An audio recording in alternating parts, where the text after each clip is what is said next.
Shangri-La, a fabled utopia of mystical mountain valleys and a very real paradise on earth.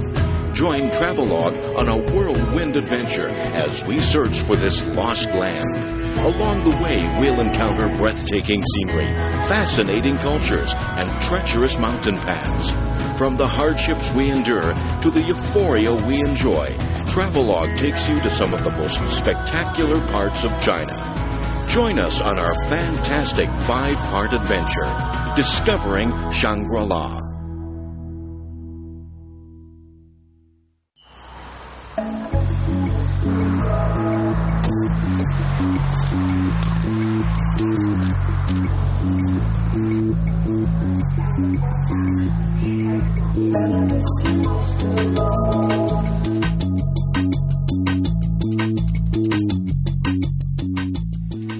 Hello and welcome to Travelogue. I'm Taran and right now we're here in Chengdu, the capital city of Sichuan province. In this special 5-part series, we'll embark on an epic journey, driving more than 3,000 kilometers across the Sichuan and Yunnan provinces, all the while combating altitude sickness to finally reach China's Shangri-La area. We'll explore the Yading Nature Reserve, said to be the source of inspiration for legendary Shangri-La, and enter Yunnan province to see the impeccably white snow-clad peaks of the Meili mountain range.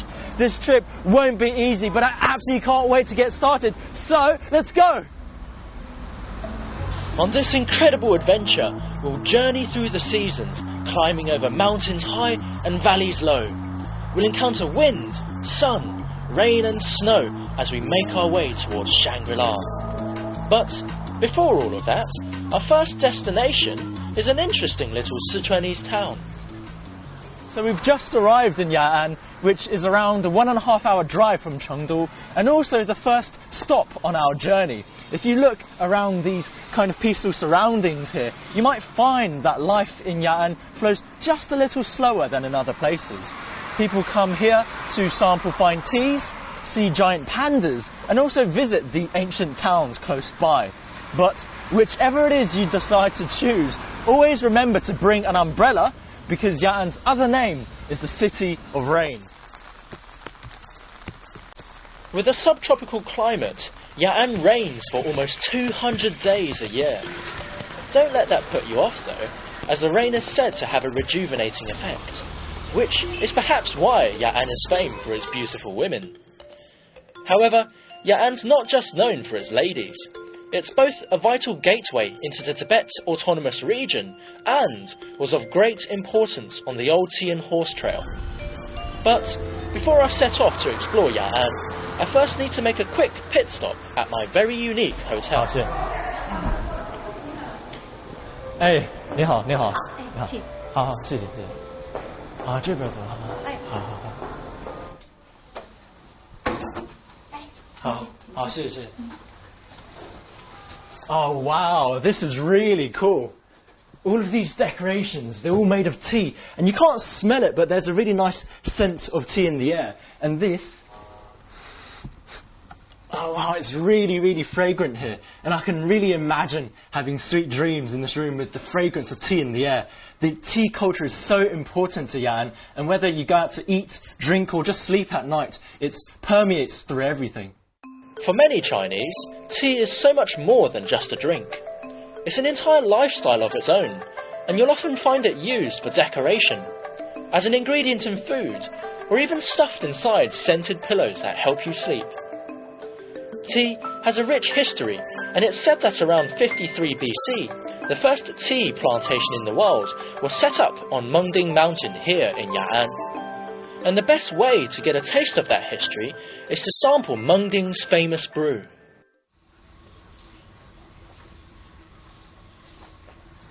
It's really smooth. There's no real aftertaste. It's a bit sweet, but it's really gentle, and it's quite reminiscent of the Ya'an kind of lifestyle and the atmosphere here as well. Cheers. Ya'an is a perfect example of laid-back living. The people of Sichuan love to enjoy life, and you'll often find groups of Tai Chi enthusiasts out by the river in the morning. I was invited to join in, and although I could hear my old bones creaking, It was great to sample a part of local life. For Sichuan people, to love life is to love food, and Ya'an's morning markets are abuzz with locals out for their daily dose of fresh produce. Sichuan people may be easygoing, but their women are without a doubt hard-working. Wow, would you look at that? She's really fast at skinning the lotus roots, and honestly speaking, if this was me, it'd take me around 15 minutes to do. As fun as the market was, I wanted to check out a product that's been traded for over 1,000 years. Everyone's here early in the morning to buy and sell tea, and actually we've come a bit late. It's around 9 o'clock and they've started to pack up now, so we better hurry up. But all of this is Ya'an tea. It's freshly picked every day. There are a number of markets in Ya'an where you can barter for fresh and processed tea, and it remains an important part of life for many locals to this day. 大姐，这多少钱？这多少钱？这个？一般。一斤7块钱。So usually around 7 RMB for half a kilo. So 那这个多沉呢？这个黄啊。这个有15斤。10斤。5斤. So around 2.5-3 kilograms for this basket. So overall like 35 RMB. It's really cheap. 那你这是早上背着这个去采茶。That she carries this early. 我背一下吧。背一下。She carries this early in the morning to pick the tea leaves, and I want to give it a try. Don't want to spill all of her day's work onto the floor. I feel like a tea picker. Ya'an was the starting point of the Northern Tea and Horse Trail, and brick tea would be taken from here all the way to Lhasa to be exchanged for Tibetan horses. Departing from Ya'an, porters would carry impossibly heavy loads of tea across Arlong Mountain's freezing peaks to reach Kangding. There, the goods would be loaded onto yak caravans and continue on westwards. If you want to learn more, I recommend heading to nearby Tianquan, where guides can actually take you along a stretch of the old trail and tell you about its rich history. 那这个就是茶马古道了啊，对。那这个周围这个村子也是一直都在的吗？也是只有茶马古道也来过，这个村子就是这个。啊，那留下有什么记忆？就是茶马古道的记忆。这个就是那个就是以前那个背夫啊，除了鬼子这个窝这样是吧？地下头到处都充满了鬼窝之类，这个就是就形成了这个窝子啊。他们是走一步就吹一下那走几步得休息一下吧？不，这累了就休息了那个拐子呢，跟这个这样。这个茶砖是多深？茶砖是17斤一个，有点背20多个。哇，300多你还要背着自己的口粮。那晚饭要半个月。那真的是很辛苦，很辛苦。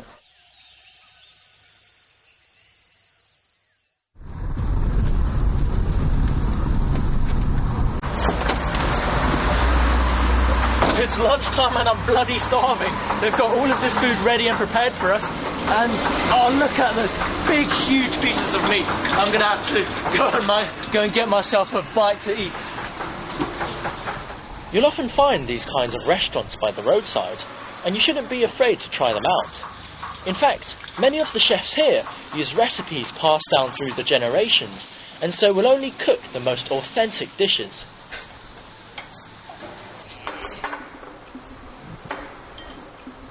Just on the National Highway 318, we've got all of these kinds of restaurants close by. And this one we've picked because the food smells so great. And also we've got the gorge on the other side with the river flowing through. But this is what I'm interested in, because this was that huge piece of meat that I saw from the window. And I think it's okay. It's about 30 RMB. The price is quite good.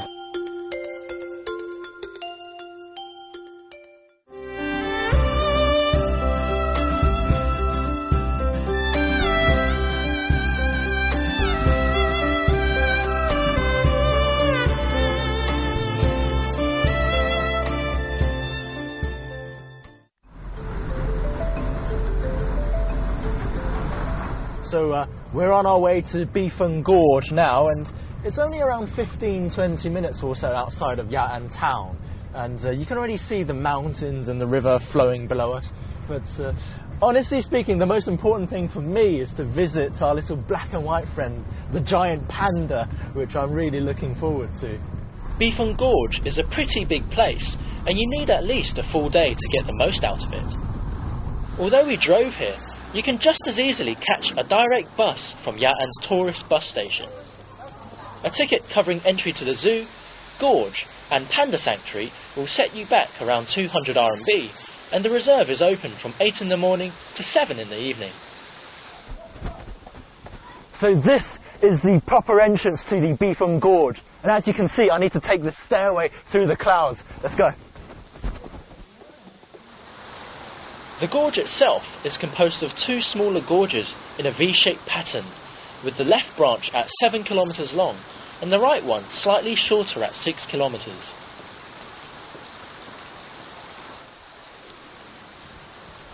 So people come to Bifeng Gorge to see this kind of beautiful scenery and the many waterfalls inside. And you can take one of two routes to take a hike around this valley. If you take the right route, it takes roughly an hour, but I'm going to go for the left one, which takes 4 hours because I'm feeling pretty energetic today. Let's go. This place is perfect for forest exploration and orienteering, and for those of you more partial to risk-taking, bungee jumping and rock climbing are also common activities here.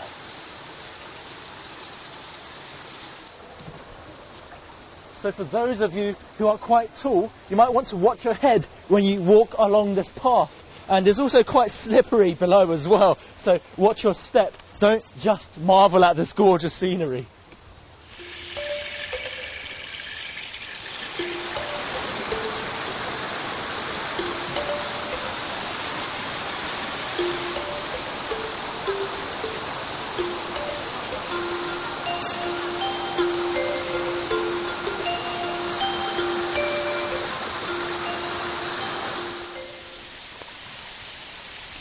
This is the 1,000-stage waterfall, and it's pretty spectacular now, but I've been told that if you come here during summer, water will cover this entire wall, and all you'll hear is the roar of gushing water.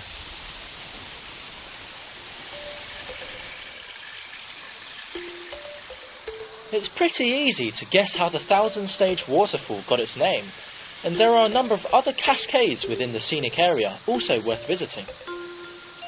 Bifeng Gorge's best features are its falling waters and lush forests, and walking along the trails, you might just find yourself very quickly losing track of time.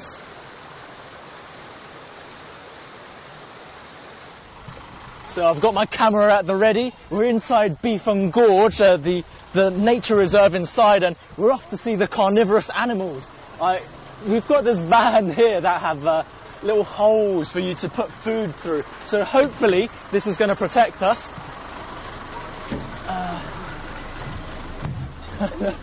It feels like a prison, but I think we're going to be safe inside. Just don't put your hand through this hole. Remember that, remember.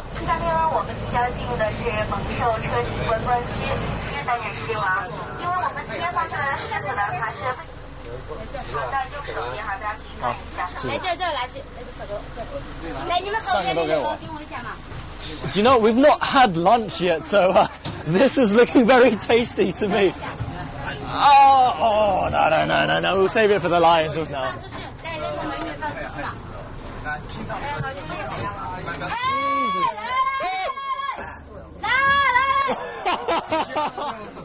Come on. You've got a longer tongue than that. Oh, that was incredible. You guys have to do this when you come here. It was exhilarating to feed the tigers and moon bears, and sitting there in the car, you're so close to them that you'll even feel the mud from their paws getting spattered onto your face. Just remember not to wave their food around and agitate them, as they can push your van over and try to get more than just a snack on a skewer. Gruesome endings aside, the next part of the zoo gives visitors the best opportunity to get up close and personal with its animals. So we've arrived at the Birds Garden of Beefon Gorge. Let's go inside. Essentially a huge aviary enclosed by a mesh ceiling. It's a paradise for bird lovers and a great place for people of all ages to come. While I'm no expert, my limited knowledge of avian kind tells me there were cranes, cormorants, pelicans, herons and swans, to name but a few.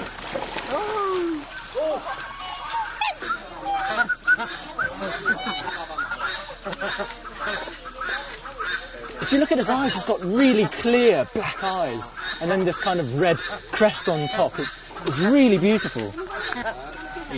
There we go. Feeding the birds is a great way to interact with them, and best of all, I got to do it without the nagging fear of losing a finger to ferocious carnivores.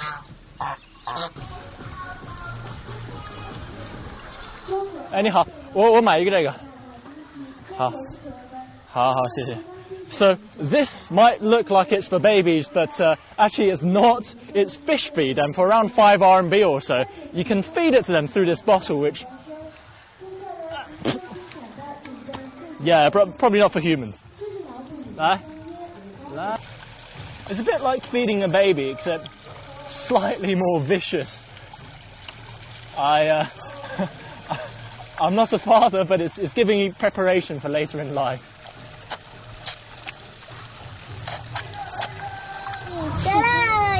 好了，看熊猫去了。小胖一颗来，一颗来。哎呦 ！There you have it. There you have it.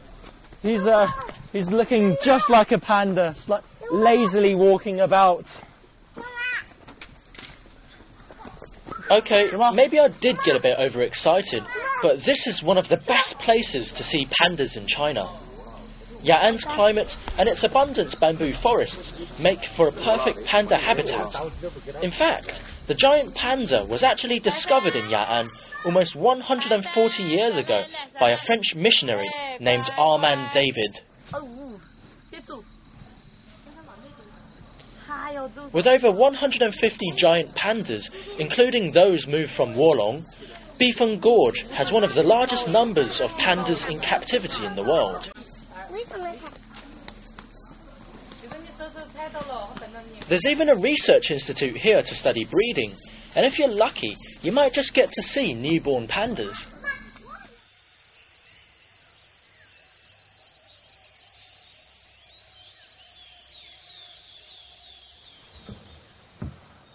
I've been told that these pandas are around 1 or 2 months old, and it's hard to imagine that they're this size now, but they used to be around just the length of my index finger when they were first born, and then they grow into the huge pandas we saw earlier. That's some pretty fast growth.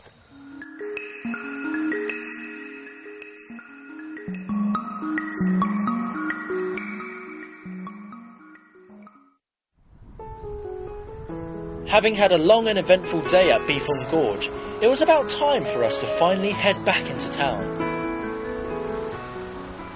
So over the past few days we've come to realise why Ya'an's called the rainy city, and also seen some of the lovely ladies Ya'an's famous for.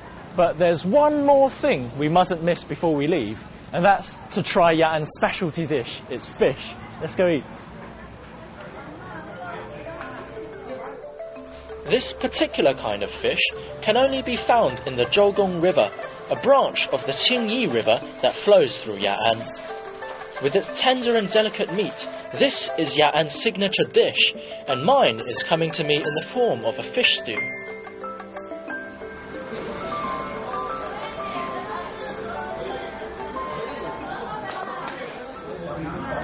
Ah, that smells good. 那个，请问为什么上来就给一个鱼头啊？因为雅鱼头是雅鱼的标志，它的头盖骨里面有一个跟宝剑一样的头果。这个就是这个宝剑。啊。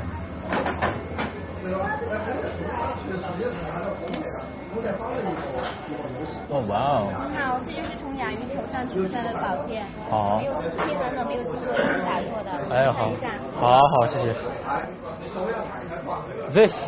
This is the symbol of Ya'an fish. It really does look like a sword, doesn't it? But I'm too hungry, so I'm going to have to dig in. Cheers, guys. Oh, that is good stuff. Legend has it that the Chinese creation goddess Nuwa accidentally dropped her sword into the river below as she repaired the heavens. Ya'an fish were born from this, and as proof have a perfectly formed blade and sword hilt in their heads. Would you look at that? That's my special little present from this restaurant.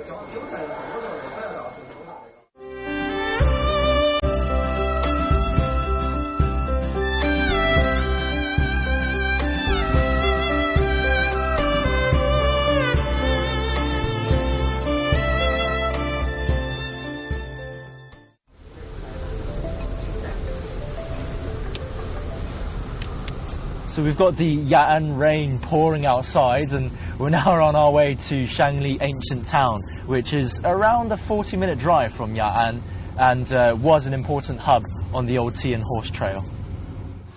Shangli was also the favourite resting spot for people on the southern Silk Roads, and the traditional Sichuan architecture here has been lovingly preserved. People come to Shangli to admire the Ming and Qing dynasty houses that line its streets, and to walk along its beautiful old stone bridges. Everywhere you go, you'll bump into art students and photographers trying to capture the essence of Shangli. Locals also come here to relax and socialise over a pot of tea by the riverside. There's a whole plethora of traditional houses turned hostels here that offer guests a taste of what life was like back in the days. And we're going to check out one of the biggest of these old establishments.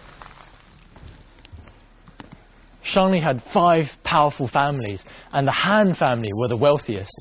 This was their home, built during the Qing dynasty around 300 years ago, and it has 9 courtyards. Even until today, there are around 100 people living here, 22 families, all of whom are descendants of the Han family.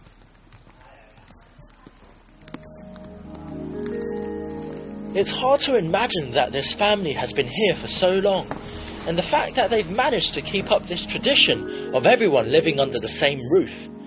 What's more, they go about their daily life completely undisturbed by the throngs of tourists outside. Mind your step now. This huge doorstep, this huge door frame actually represented the level that the Han family had achieved in the imperial court, and also served to deter ordinary folk from coming in.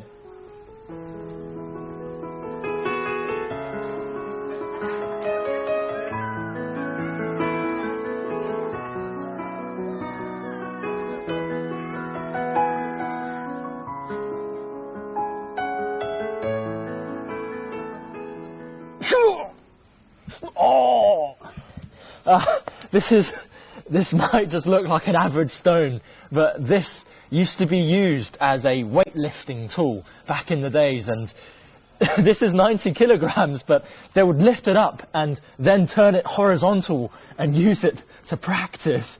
It's a bit too heavy for my old back.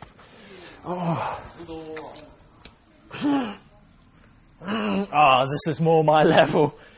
Many of the Han family's descendants were excellent martial artists, and when one of the descendants obtained the #1 spot in the national martial arts exam, most of Sichuan's officials came together and awarded him this huge plaque you see up there, which is around 200 years old. After a good workout at the Han abode, I find myself back on the streets of Shangli and in search of something to satisfy my hunger. I found a local specialty.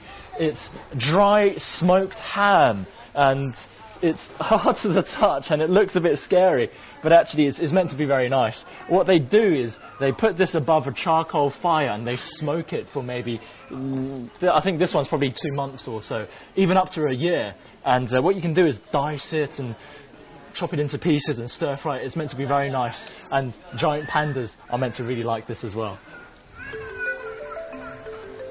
Here in Shangli, you can't not pass by the rows of aunties and their steaming pots without wondering what's inside. There's a huge variety of local delicacies on offer here, and I highly recommend giving them all a try.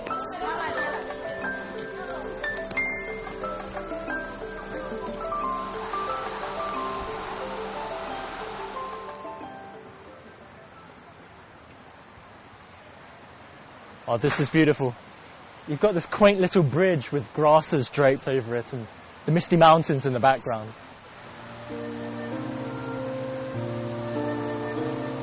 For me, Shangli has turned out to be quite a gem. If you come here, why not stay a while? And like you would with tea, savour its aroma, let it sink in, and have a taste of what life in Shangli is really like.